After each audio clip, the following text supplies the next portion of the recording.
আপনি কি কখনো ভেবে দেখেছেন আপনি হঠাৎ এমন এক পরিস্থিতির মুখোমুখি হলে যেখানে জীবন আর মৃত্যু একেবারেই আপনার হাতের মধ্যে? যদি এক সেকেন্ডের জন্য আপনার চারপাশে ভয়, পানির ঢেউ এবং ভয়ঙ্কর প্রাণীরা ঘিরে ধরে, আপনি কি তখন সাহস দেখাতে পারবেন নাকি ভয়ে পিছু হটবেন? এই ভিডিওতে দেখবেন এক মেয়ের সেই ভয়ঙ্কর যাত্রা, যেখানে কুমির, বন্যা আর বিপদের মাঝখানে তিনি একাকী লড়াই করছেন। তার বেঁচে থাকার সম্ভাবনা কতটা, আর আমরা কি সত্যিই চাইব তার মতো সাহসিকতা দেখাতে পারব? তাহলে এই ভয়ঙ্কর কিন্তু অসাধারণ গল্পের জন্য চোখ রাখুন। আপনি কি তার সাহসিকতার সঙ্গে এক মুহূর্তও পেছনে থাকবেন না? মেয়েটা পানির নিচে প্রায় দম বন্ধ হয়ে যাচ্ছিল, কিন্তু সে তবুও ভেসে উঠতে পারছিল না। বরং উল্টো সে টের পেল যেন বাইরে কিছু আছে, তাই ভয়ে পা বাড়িয়ে নিচের দিকে তাকাচ্ছিল। ঠিক পরের মুহূর্তেই একটি বিশাল কুমির সামনে এসে পড়ল। ভয়ে মেয়েটা হঠাৎ ঝাঁকুনি খেল, কিন্তু কুমিরটা পুরোপুরি সরে না যাওয়া পর্যন্ত সে শান্ত হতে পারল না। চারপাশ নিশ্চুপ দেখে সে ধীরে ধীরে মাথা তোলে। ঠিকমতো পরিবেশ দেখে নিতেই তাড়াতাড়ি তীরে উঠতে চাইল, কিন্তু খেয়াল না করায় তার হাতটা ভাঙা লোহার জালে গিয়ে আটকে গেল। তবুও সে থামার সময় পেল না, কারণ যে কোনো সময় কুমির এসে পড়তে পারে। চারপাশ নিরাপদ মনে হতেই ছুটি নিতে যাবে, ঠিক তখনই সামনে থাকা সতর্কতার সাইনবোর্ডটা সে দেখতেই পেল না। আর সেই ভুলেই সে ঢুকে পড়ল এমন এক জায়গায় যেখানে সবচেয়ে বেশি কুমির থাকে। ভাঙা ব্রিজ টপকে এগিয়ে যেতেই পানির ওপর ভেসে থাকা ৩ মিটারেরও বড় এক কুমির দেখে মেয়েটা থমকে গেল। তার বুঝে ওঠার আগেই কুমিরটা তাকে দেখে ফেলল। মুহূর্তেই ঘুরে দাঁড়িয়ে সোজা তার দিকে ছুটে এলো। জীবন মৃত্যুর সেই সময় মেয়েটার ভয় পাওয়ারও সুযোগ ছিল না। আহেতের ২ পা দিয়ে যত জোরে পারে দৌড়ে পালাতে লাগল। তার রক্তের গন্ধে কুমির আরও ক্ষিপ্ত হয়ে বড় মুখ খুলে ঠিক পেছনে লেগে গেল। ঠিক যখন কুমির তাকে ধরে ফেলবে, ঠিক তখনই সে এক লাফে তীরে উঠে প্রাণে বাঁচল। বাঁচা মাত্র সে ছুটল তার বাবাকে বাঁচাতে। ঠিক সেই সময় ২টি হেলিকপ্টার মাথার ওপর দিয়ে উড়ে গেল, কিন্তু ঝড় বৃষ্টির শব্দে তার চিৎকারের আওয়াজ পুরোটা ঢেকে গেল। যতই চিৎকার করুক, কেউ কিছু শুনল না। আর এতটুকু দেরিতেই বিপদ আরও বাড়ল। বাড়ির অনেক গাড়ি থাকা সত্ত্বেও পানি এতটাই বেড়ে গেছে যে বের হওয়ার উপায় নেই। এদিকে বাবা সামনে থাকা সুপার শপটা দেখে বললেন, বন্ধুর ইয়টটা সেখানে আছে, ওটা নিয়ে পানি পেরিয়ে পালানোই এখন একমাত্র পথ। কিন্তু সমস্যা হলো, পানির নিচে লুকিয়ে থাকা কুমিরগুলো যে কোনো সময় আক্রমণ করতে পারে। টাইফুন আসার আগে বাঁচতে হলে ঝুঁকি নিয়েই হেঁটে পানির ভেতর দিয়ে ইয়ট পর্যন্ত যেতে হবে, এটাই তারা ঠিক করল। ঝড়ের জোরে তাদের চলার শব্দ কুমিররা শুনবে না, তাই হয়তো বিপদ হবে না। কিন্তু তারা অর্ধেক যাওয়ার পরই হঠাৎ প্রবল বর্ষণ পুরোপুরি থেমে গেল। বৃষ্টি থেমে যাওয়ায় পানির নিচে তাদের নড়াচড়ার শব্দ পরিষ্কার শোনা যেতে লাগল।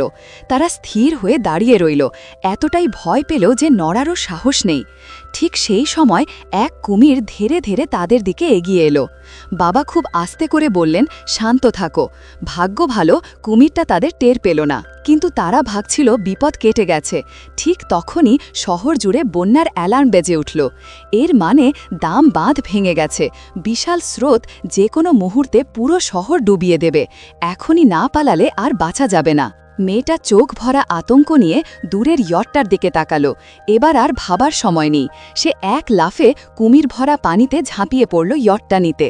তার এই লাফের শব্দেই আশপাশের সব কুমির ছুটে এলো তার দিকে। ভাগ্য ভালো মেয়েটা একজন পেশাদার সাঁতারু ছিল। কুমির তাকে টের পাওয়ার আগেই সে দ্রুত সাঁতরে দূরে বেরিয়ে গেল। এভাবে সে কোনো রকমে ঝুঁকি এড়িয়ে ইয়টটা দখল করতে পারল।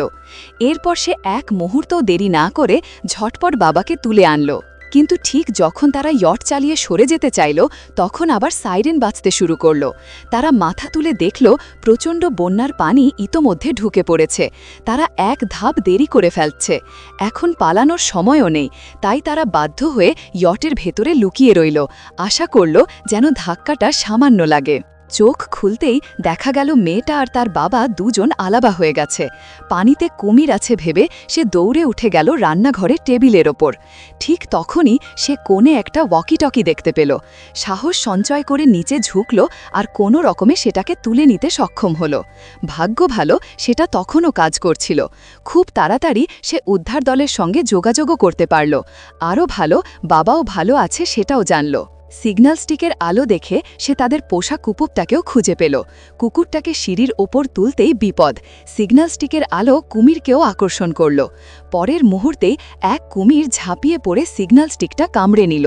এ সুযোগে মেয়েটা দ্রুত শাওয়ারের মাথাটা ধরে এক মোচড়ে কুমিরটার মুখ থেকে নিজেকে ছাড়িয়ে ফেলল। উঠে দাঁড়িয়ে সে তাড়াতাড়ি কাঁচের দরজা টেনে দিল, ফলে কুমিরটা ভেতরেই আটকা পড়ে গেল। পরে বাবা মেয়ে দুজন আবার মিলিত হল। তারা সিঁড়ি ফেলে ছাদে ওঠার প্রস্তুতি নিচ্ছিল। ঠিক তখনই মেয়েটা কাচের জানালা দিয়ে দেখল উদ্ধারকারী বিমান এসে গেছে। মনে হলো এখন ছাদে উঠতে গেলে দেরি হয়ে যাবে, তাই সে আবার সিগন্যাল স্টিক জ্বালাল যেন বিমানটা দেখতে পারে। কিন্তু বিমান তো দূরে রইলই, সিগন্যালের আলোতে আরেকটি কুমির এগিয়ে এলো। হঠাৎ কুমিরটা মেয়েটার হাত শক্ত করে কামড়ে ধরল এবং তাকে পানির নিচে টেনে নিয়ে মৃত্যুচক্রে ঘোরাতে লাগল। ঠিক তখনই মেয়েটা পানির নিচে পড়ে থাকা সিগন্যাল ফ্লেয়ারটা কুড়িয়ে নিল এবং অসীম সাহস নিয়ে সেটা কুমিরের চোখে গেঁথে দিল। ব্যথায় কুমিরটা ছেড়ে দিল আর সে কষ্ট করে পানির ওপর উঠতে পারল। কিন্তু ছাদে উঠতে যাবে এমন সময় কুমিরটা আবার ছুটে এলো। সে মুখ বড় করে ঠিক তাকে কামড়াতে যাচ্ছিল, এমন সময় ভেসে আসা একটা কাঠের তক্তা কুমিরটার মুখে ঠেকল, সামান্য বাধা দিল। কুমির আবার সেই তক্তা ভেঙে এগোতে চাইল, কিন্তু সঙ্গে সঙ্গে আরেকটা বড় তক্তা স্রোতে ভেসে এসে ধাক্কা মারল কুমিরকে। এভাবে সে আরেকবার বেঁচে গেল, কিন্তু হাত মারাত্মক আহত হওয়ায় সে ছাদে উঠতে পারছিল না। বন্যার পানিতে ভাসতে ভাসতে সে ধীরে ধীরে শক্তি হারাচ্ছিল। ঠিক যখন মনে হচ্ছিল সে আর টিকতে পারবে না, তখনই পানির ভেতর থেকে একজোড়া শক্ত হাত তাকে ধরে ফেলল এবং তাকে উদ্ধার করে তুলল। ঠিক সেই মুহূর্তে বাবা অবশেষে সেখানে পৌঁছে গেলেন। তারপর তিনি সফলভাবে মেয়েটাকে ধরে ওপর দিকে টেনে তুললেন। ছাদের ওপর ওঠার পর মেয়েটা শেষ সিগন্যাল ফ্লেয়ারটাও জ্বালাল, আর এবার অবশেষে তারা উদ্ধার দলকে পেয়ে গেল।